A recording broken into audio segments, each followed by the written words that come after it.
Racist cops. Assault a black man, unaware he runs the entire state. He was just standing there, did nothing wrong. But in some people's eyes, his skin was already an excuse for suspicion. Before we dive into this story, let us know where you're watching from. We'd love to hear your thoughts. That afternoon, Windermere Avenue seemed suspended in the soft spring sunlight. Rays filtered through the towering 15-meter-tall oak trees, casting golden warmth across the pavement, like a thin blanket draped over a city accustomed to order and stillness. Amidst that scene stood a black man, silent, in front of a weathered old bookstore. A faded sign dangled above the dusty facade. The one who stood still. The name sounded like a forgotten line from a play whose audience had long gone home. Clinton Hayes, 56 years old, was that man. A perfectly tailored black suit, polished Oxford shoes, a neatly knotted silver-gray tie, and a face calm to the point of stillness. No one would have guessed he governed a state of nearly 8 million people. Because right now, he wasn't standing there as a governor. He was standing as a man holding a memory. This was where his wife, Helena, had first agreed to go to dinner with him 33 years ago. They met inside this very bookstore, both reaching for the same rare historical novel. She had once joked, "If I don't marry you, you'll lose both the book and me."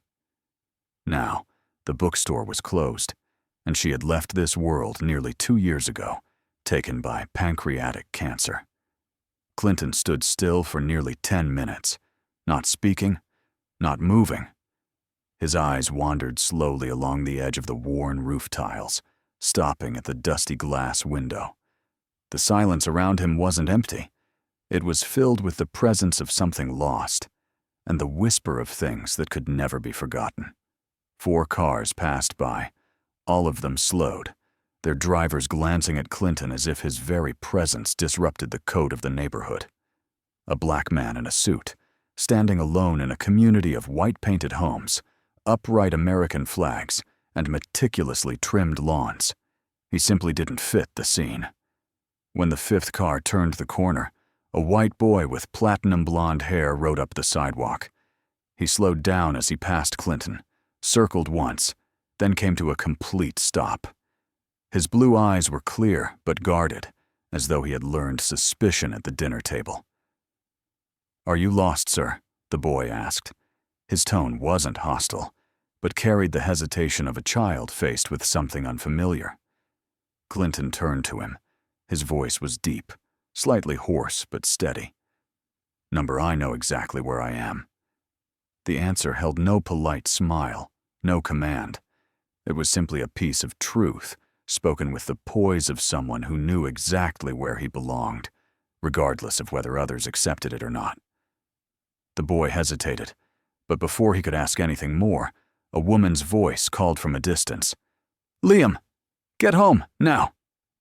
The boy pedaled off. No wave, no glance back. But between the two, a child and an older man, something had passed. A look, a question, an answer. Enough to shift the wind on what might have been just a quiet afternoon. Clinton didn't take his eyes off the boy until the soft hum of an engine echoed from the far end of the street. In the distance, a white and blue patrol car was gliding slowly forward. No sirens, no urgency. But the glint of metal on the car's roof signaled that something cold was approaching. He gently tightened his fingers around the leather briefcase handle, not out of fear, but because he knew this silence was about to be broken. The patrol car numbered 7425 slowly turned onto Windermere Street, as if everything were perfectly normal.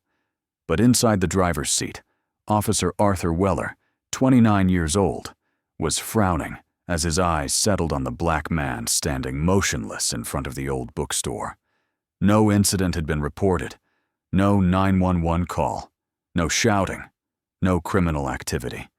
Just Clinton Hayes, quiet, faultless, And in Arthur's eyes, that was more than enough to warrant suspicion.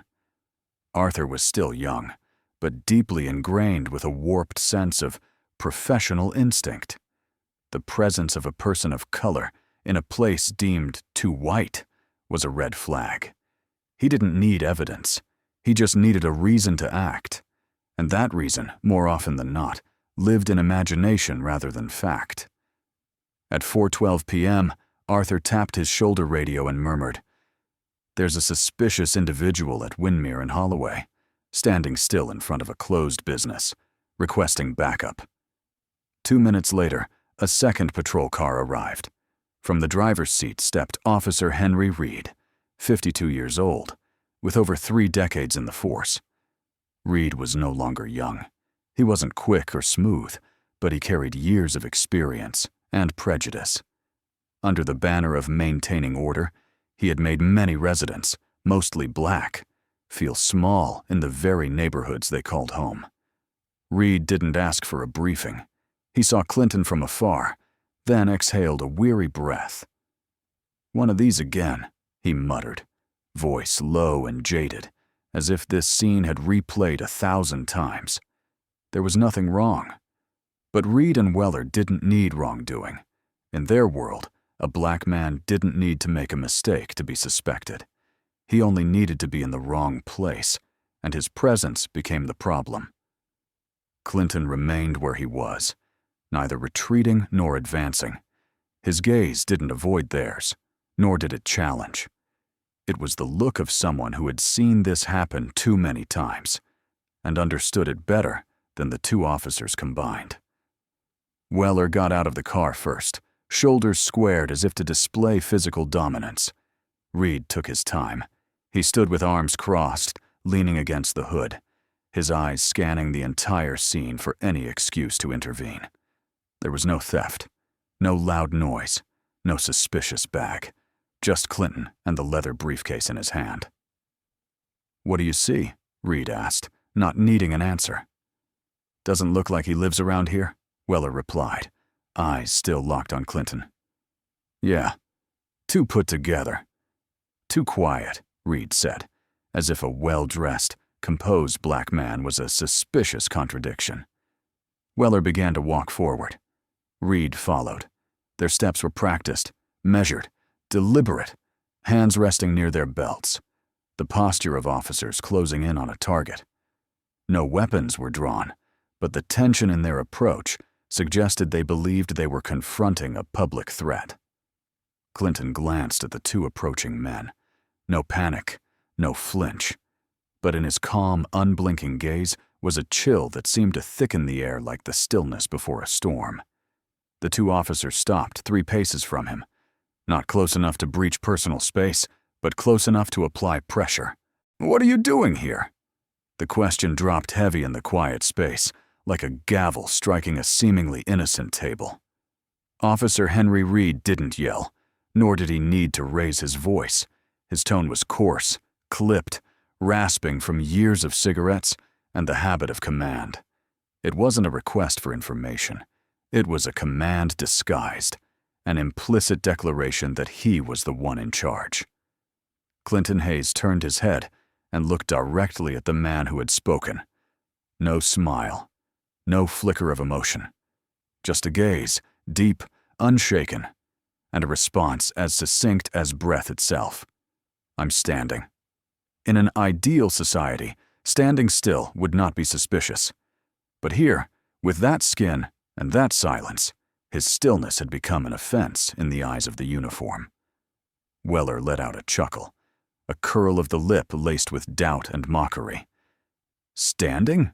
He repeated the word, as if it were a joke no one dared to tell. To Weller, a black man in a suit with no urgency must surely be hiding something. "Do you have ID?" he continued. "You don't look like you live around here." Clinton didn't react right away. Slowly, he withdrew his left hand from his coat pocket. Palm open, clearly empty. Every movement was deliberate, as if he were performing for an unseen audience behind curtains and camera lenses in nearby homes. He knew too well how a quick gesture could be misinterpreted, and then justified by a gun.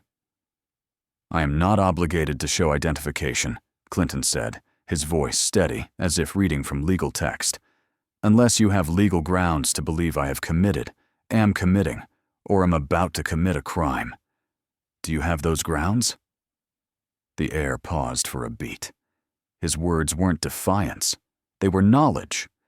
And knowledge, to those used to wielding unchecked authority, was the thing they feared most. Someone who understood the limits of their power. Weller hesitated for a second. He glanced over at Henry Reed, who had once been his father's superior at the police department. Reed didn't respond. Instead, his eyes dropped to the brown leather briefcase Clinton held at his side. "What are you hiding in there?" Reed asked, eyes narrowing, sharp as blades. Clinton's expression didn't change. He adjusted his grip on the case and looked straight ahead. "Are you conducting an official search?" he asked, each word measured, clear. "If so, I'll cooperate according to protocol. If not, then this conversation ends right here." That wasn't rebellion. It was a boundary. It was the assertion of personal sovereignty. Clinton didn't raise his voice, didn't speak harshly, didn't argue. He didn't need to. His composure was his weapon, a weapon the two officers had never been trained to counter. Weller started to feel uneasy. The people he was used to confronting usually showed fear, guilt, or retreat. Clinton did none of that. He didn't step back, didn't step forward. He simply stood, exactly as he said he was doing. Reed inhaled, as if calculating the scale of response. The evening wind stirred the branches above, brushing softly against the stone pavement. But in the minds of the two officers, that sound was drowned out by the unspoken defiance pressing in from the man before them. A black man who wasn't afraid, and who knew the law, was enough to shake them. And in that confusion, they began to drift away from reason's edge, toward the danger zone. The place where they believed power didn't need justification. The place Clinton Hayes, through lived experience and current position, had seen too many times before. And he knew they were about to go further. In the brief moment Clinton Hayes held his composure, Arthur Weller felt himself slipping out of control. For someone like him, young, hot-tempered, and treating his uniform as armor for his ego, losing the upper hand in a confrontation was intolerable.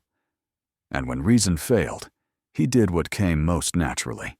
He shifted from words to action.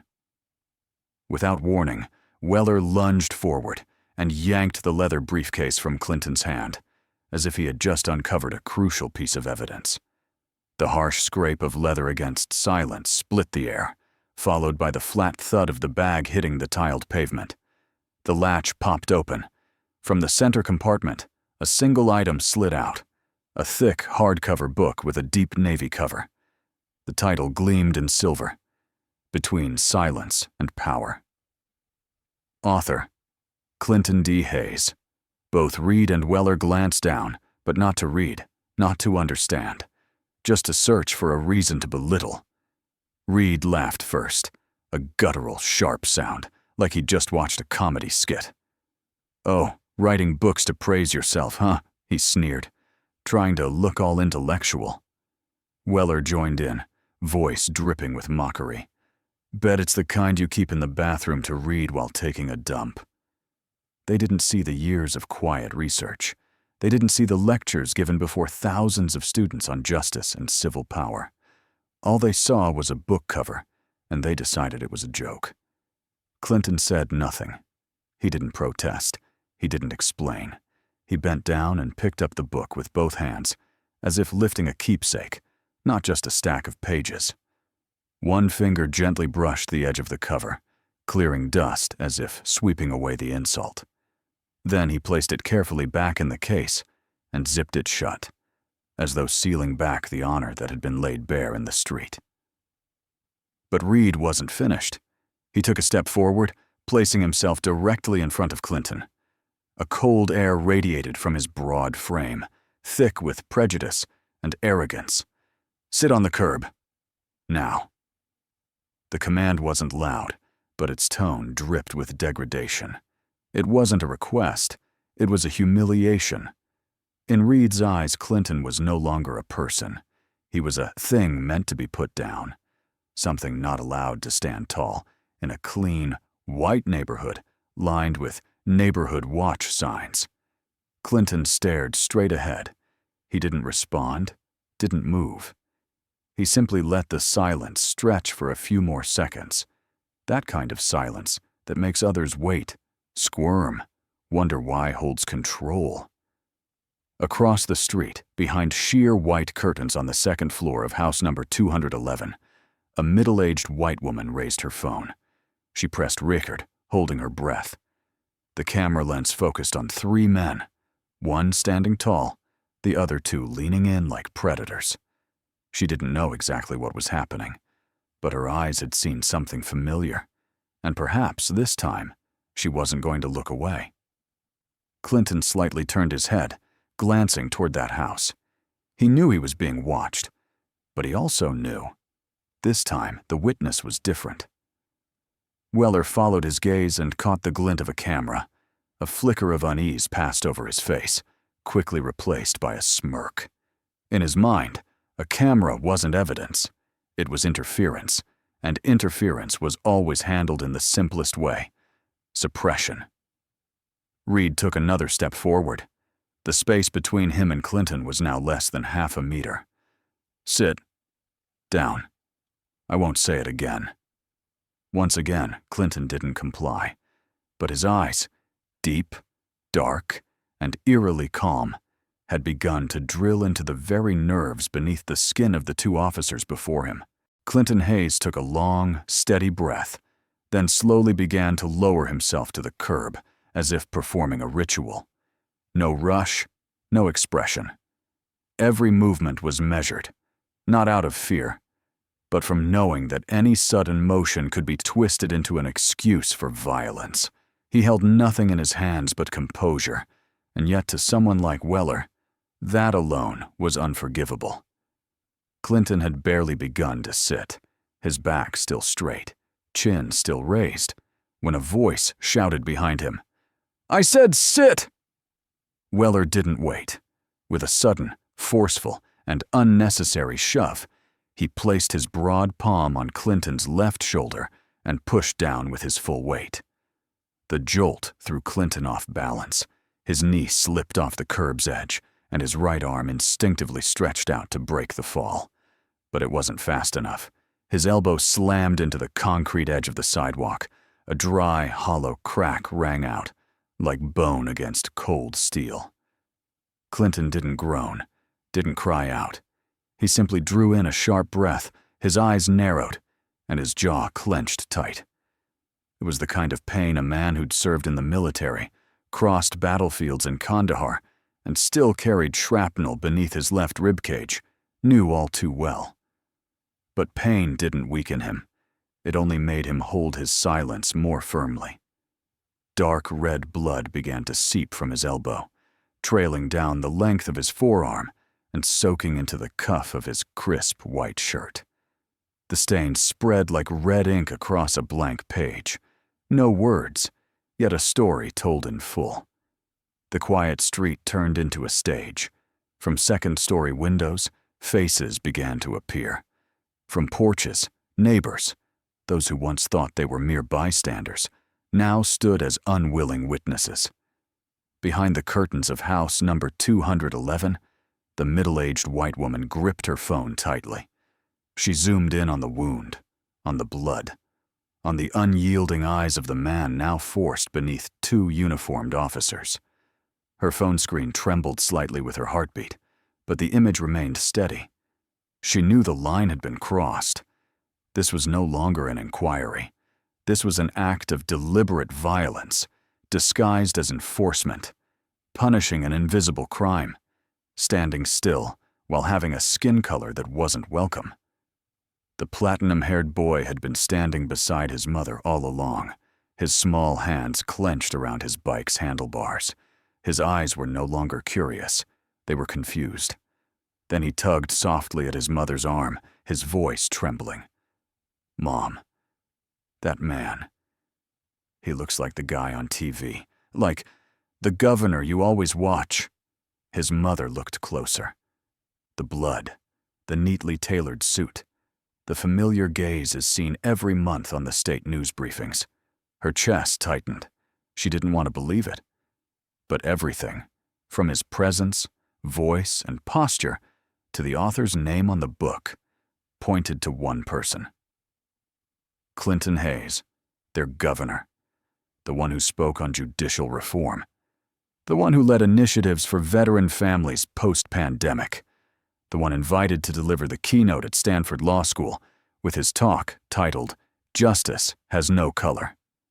She stepped back, and in that moment, realization spread like oil across water. This wasn't just a man being questioned. This was a leader, bleeding on the sidewalk before the very people who once called him hope. But the more terrifying truth was this. They dared treat him this way only because they didn't know he was the governor. And that was the deepest wound of all, not in the elbow, but in the brutal truth of how this society sees a black man, no matter who he is. The white woman behind the curtain of House 211, her name was Meredith Lang, hadn't stopped recording, but her hands had begun to tremble with a feeling she couldn't quite define. A mixture of guilt, doubt, and a strange unease creeping beneath a skin long accustomed to the invisible privilege of belonging.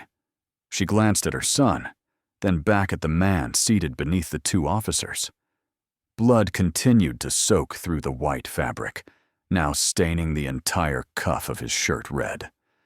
But what haunted her wasn't just the wound, it was the man's eyes. A steady, seasoned gaze, absent of pleading or resistance, carrying only a silence. An absolute silence, born of witnessing justice crushed under boot too many times. Her heart started to race. She unlocked her phone, opened a browser, and typed, "Clinton Hayes governor photo." Within seconds, a familiar image appeared. The man in the Navy suit, speaking at the launch of the Justice Now initiative on Capitol Hill 3 weeks earlier. Her jaw dropped. There was no doubt. It was him. Clinton Hayes, the sitting governor of the entire state. The man who authored Bill 1127 for the oversight of local police abuse. The man who had stood before Congress and declared, "A badge does not give license to weaponize the law against citizens for the color of their skin." And now he was bleeding on the curb, assaulted, humiliated, by the very men sworn to protect him. Meredith raised a hand to her mouth. A wave of horror washed through her. She was no longer a recorder. She was a witness, and perhaps a silent accomplice for all these years. Around her, phones began to rise in neighbors' hands. No one said a word, but every gaze had changed. Curiosity had turned to caution, then to anger, then to shame. Everyone could now see. This wasn't a routine check. This was public abuse of power. And now, they knew who the victim was. Arthur Weller felt the shift in the air. He swallowed hard. His palms were sweating. The phones pointed at them were no longer harmless devices. They were evidence. He staggered a step forward, trying to regain control. We're conducting a safety check," he stammered, glancing at Reed for backup. Henry Reed tried to keep his face neutral, but his eyes flicked rapidly between the cameras and Clinton Hayes. He'd served 31 years in the force, but never had he felt this close to the edge. "We need to make sure he's not carrying anything dangerous," Reed said, clinging to the flimsy excuse like a rotten life raft in a storm. Both men moved toward Clinton, who remained still, his injury still bleeding, his presence utterly undiminished. They began rifling through his bag, his pockets, pretending to follow protocol. But no one believed the act anymore. Clinton let them. Not out of submission, but because he was preparing. With his uninjured left hand, he gently reached into his inner jacket pocket. No sudden movement. No nervous glance. He pulled out an old phone, a flip model, no modern apps, but with one crucial feature. a secure direct line to the state's emergency operations center. He opened the phone, pressed a single pre-programmed key. Then he brought the phone to his ear and, in a deep, firm, and steady voice, said just 3 words: Code 77 Alpha. No explanation needed. No identification required. Those 3 words were enough to trigger a Level 1 emergency protocol across the state government. Then he closed the phone and slipped it back into his pocket. He didn't look at Reed, didn't look at Weller, didn't look at the crowd. He simply raised his face to the pale gray sky, now tinged with the soft yellow of the fading day. Because he knew. The silence was over. The bell had been rung, and real power was on its way. Code 77 Alpha. Just 3 words, but when spoken by Clinton Hayes, they carried the weight of a directive from the very heart of state governance. His voice wasn't loud, but it sliced through the air like a thin blade. Precise, cold, and resolute. Weller and Reed didn't understand. The neighbors watching through their phone screens didn't understand either. To them, it was just a string of meaningless sounds, like a coded phrase from a movie. But to those within the highest ranks of the state government, those 3 words were an emergency command. They signaled that a critical security situation was unfolding and required immediate response. No delay permitted. Within 90 seconds, the entire street seemed to hold its breath. The wind stopped. The leaves stilled. Everything was stretched taut by some invisible force, a silence that was anything but ordinary. And then, from the end of the street, the first sound arrived. Deep, heavy, steady. Not rushed, but pounding against the chest like a drumbeat. 3 black SUVs with bulletproof windows reflecting the day's fading sunlight turned into the neighborhood. No sirens, no flashing lights, moving as though they belonged there. They advanced in a V formation, precisely 2.5 meters apart, forming a geometric wedge in a space stifled by anticipation. Every other vehicle came to a stop. Residents along the sidewalk lowered their heads, held their breath. No one had been warned, but everyone could feel something enormous was approaching. The lead SUV stopped about 8 paces from Clinton. The rear door opened with a smooth motion, as if in slow motion. A man stepped out. His steps were unhurried, unshowy, but carried the gravity of an entire system. Liam Langston, Director of State Security, a man who never appeared outside the government complex unless under exceptional circumstances. And Code 77 Alpha was the most exceptional protocol in the internal security manual. He wore a navy blue custom-tailored suit from Charleston, a silver-gray tie and a half-Windsor knot, black shoes polished to a shine that mirrored the asphalt. Silver-rimmed sunglasses hugged his cheekbones, concealing his eyes, but not his presence. No need for introduction. No aides walking ahead. Just him, and a presence that made the entire street fall silent. Langston didn't need to ask, "What happened?" He already knew. A member of his Strategic Response Command had received Hayes' call, verified the voice with biometric tech, activated geolocation tracking, and unlocked emergency dossiers for every operative within a 1-kilometer radius. Now, in Langston's hands was a tablet.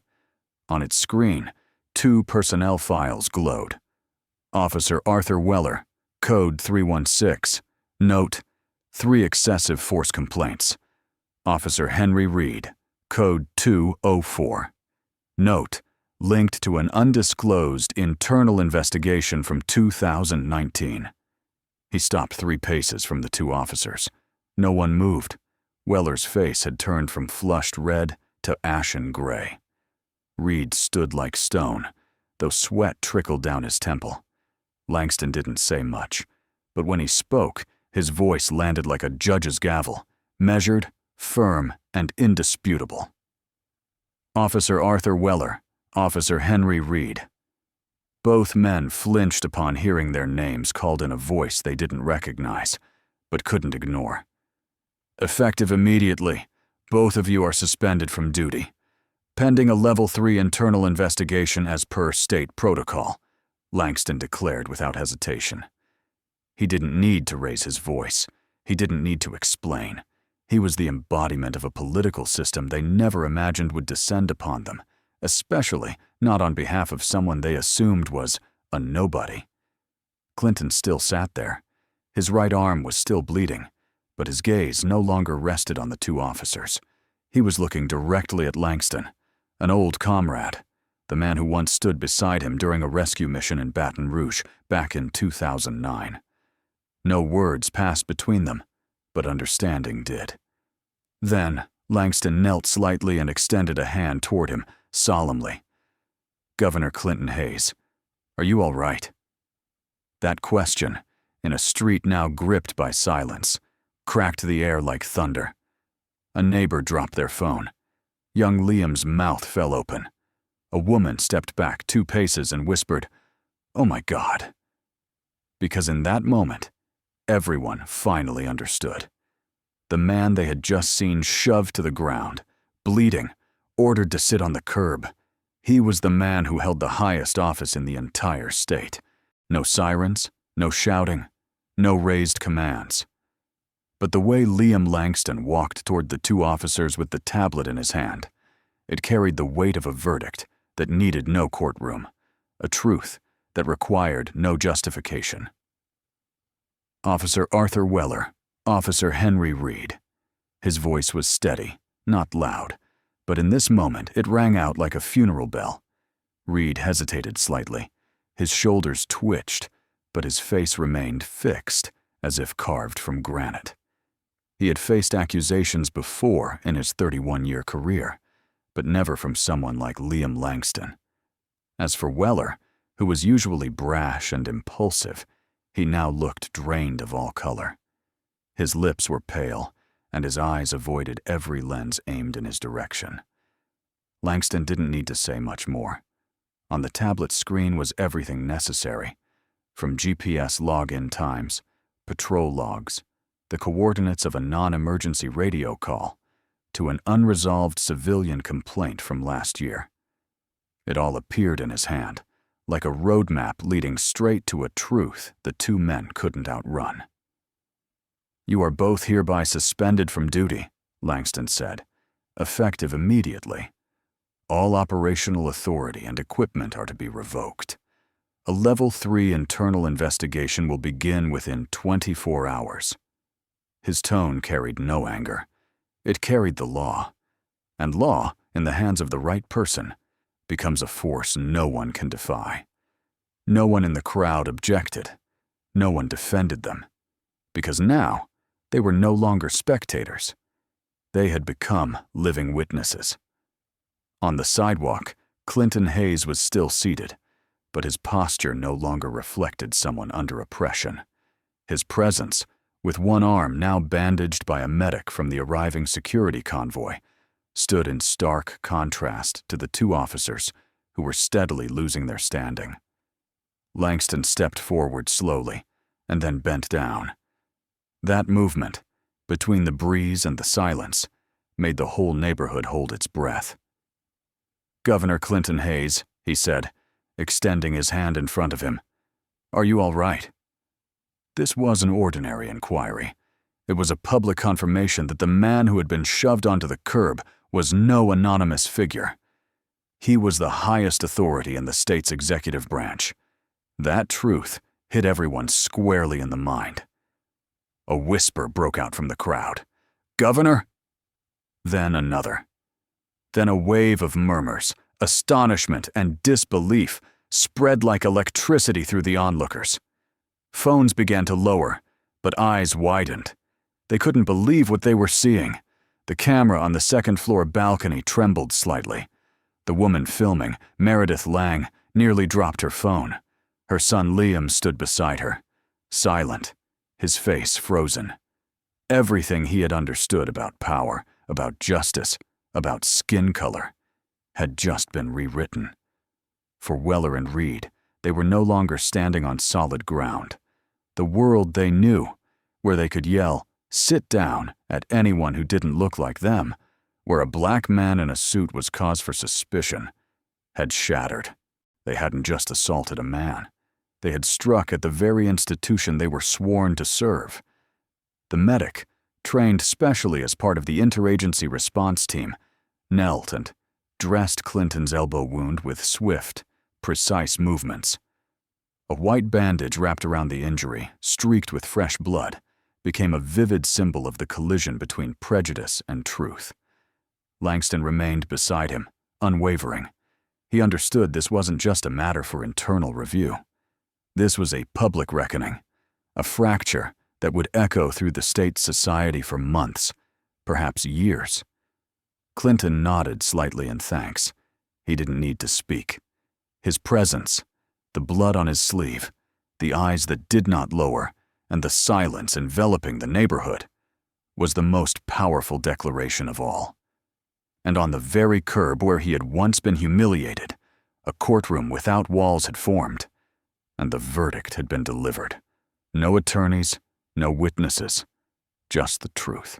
Clinton Hayes rose slowly. His right arm still ached, and the fresh white bandage wrapped around it was now stained with deep red, seeping along the edge of his sleeve. He didn't need anyone's help. He didn't need to be steadied. Every step he took was a declaration, and his gaze, steady, deep, unwavering, never once sought out the two officers still standing frozen like statues under the dappled sunlight of the sidewalk. He didn't need to look at them, because at this moment, power did not lie in the badges or the cuffs. It lay in the eyes of the community. The phones are still recording, in the trembling hands of those who once believed they were uninvolved. He stepped up onto a small stoop in front of the old bookstore, where, just hours earlier, he had simply been a man remembering his late wife. But now, he was the one asking the question no one could avoid. Clinton lifted his head, and his voice rang out, not loud, but far-reaching. He didn't need a microphone. He had silence as his platform. "If I weren't the governor," he said slowly, articulating each word, "would my hand be bleeding?" For a moment, the entire street froze. One question, brief, not accusatory, not shouted, but it carried a weight heavy enough to rip apart every excuse. The woman on the second floor lowered her gaze. The children on bikes suddenly stopped, confused why the adults had gone silent. A middle-aged man on his porch exhaled sharply and stepped back, as though someone had just pressed on his chest. No one answered. No one needed to, because in that question, everyone saw themselves. It wasn't about the wound on his arm. It was about the wound in America's soul, about how skin color still determines how someone is treated, about how many people have been pushed to the curb, not because they were wrong, but because someone believed they didn't belong where they stood, about those who don't have cameras or titles or black SUVs to pull them out of their nightmares. Moments after he spoke, social media erupted. The video Meredith Lang recorded was uploaded to Streamlight at 5:41 p.m. Within 30 minutes, it had over 780,000 views. By midnight, the number had surpassed 2.4 million. By the next morning, the hashtag number, if not governor, became the top trend on 3 platforms: Streamlight, Talk Now, and New Voice. More than 4.1 million shares in less than 24 hours. The press was shaken. News stations ran the headline, "Governor Clinton Hayes assaulted by officers under his own state authority." Lawmakers, candidates, even political opponents began to speak out, not out of conscience, but because a tidal wave of public outrage was rising beyond control. But the most profound transformation didn't happen to any senator. It happened to a child. Liam, 10 years old, stood silently beside his mother after hearing that question. He didn't grasp the full political context, didn't know about Bill 1127, didn't care about titles or online fury.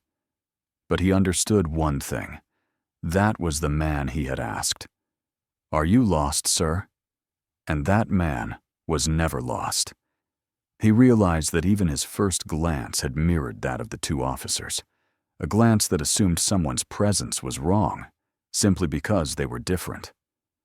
That evening, when his mother knocked on his door, Liam was sitting at his desk, carefully writing a sentence in black marker on a blank sheet of paper. Don't judge before you say hello. A simple phrase, but for a child, it was a way of redefining the world. He carefully taped that sentence to the fence in front of his house, directly across from where Clinton had once stood, where blood had once dripped, and where justice had once been silent. And so, from a stain of blood on a white sleeve, an awakening spread like morning light after a stormy night. Not through speeches, not through court rulings, but through one question, and a child brave enough to answer it with action. 1 week after the shocking incident on Windermere Street, while the echoes of the event still rippled through national headlines and international media, the street itself had returned to its quiet nature. The black SUVs were no longer parked in front of the bookstore, the one who stood still. The local police shift had changed, and the blood-stained white bandage from that day had been cleared away, but no one could fully scrub the memory etched into each paving stone. On an early Monday morning, in the cool, damp air of early fall, young Liam, with messy hair, an old t-shirt and jeans, walked toward the fence in front of his house. In his hand was a piece of cardboard cut from a large milk box. He placed it on his knee, carefully drawing each letter with a black marker, every stroke written with both hands, one to steady, the other trembling slightly as he wrote. Don't judge anyone before you say hello. It wasn't a slogan, nor a sermon. It was simply the honest feeling of a child who had witnessed the truth being trampled. Dadi, then redefined with just 3 words. To Liam, a greeting was where everything began. Not name tags, not skin color, not social status. Just a hello, enough to offer someone a chance to be understood. He taped the sign to the white wooden fence, directly across from the bookshelves, where a man had once stood still amid prejudice. He secured the 4 corners with clear tape, then stepped back 3 paces to check it. The sun climbed higher, and the light hit the cardboard, making the words stand out against the soft yellow backdrop. At that moment, a silver-gray government sedan rolled slowly down the empty street. Inside was Clinton Hayes. No motorcade, no security detail, just him, his silent phone, and his calm gaze. He didn't need to return to this street. It wasn't on the schedule. But sometimes, the heart chooses to return to where power has no title, only truth. As the car glided past Liam's house, Clinton saw the sign. At first, he thought it was a small local advertisement. Then he noticed the handwriting, unpolished, uncertified. He rolled the window down. A soft breeze rushed in, carrying the scent of dried leaves, pine wood, and wild grass in the crisp air. And then, his eyes settled on each word. Don't judge anyone before you say hello. In that brief moment, there were no reporters, no press secretaries, no online comments, just him and a handwritten sentence. A simple phrase, yet more powerful than hundreds of speeches he'd given behind political podiums. Clinton smiled, not the smile of a man who'd won, but the smile of someone who had seen a seed sprout from barren ground, a quiet tenderness, like witnessing the first light switch back on after a storm. He turned to the driver and said softly, "Pull over for a minute." He stepped out. The sound of his shoes clicking against the pavement was deliberate, steady, and full of meaning. He stood before the fence and silently read the sentence again. No cameras, no photos, just a man, no longer a governor, but a citizen, bowing his head before pure courage. The front door opened. Liam peeked out holding a glass of milk. Their eyes met. Clinton nodded. "Thank you, son," he said, his voice as gentle as the wind. The boy smiled, then turned shyly back inside. But his eyes were as bright as a new morning. Clinton returned to the car, saying nothing more. He knew he couldn't change the whole world with a single sentence, a single event, or a single title. But he also knew that the world could begin to change with just one sentence, if it came from a heart that could feel.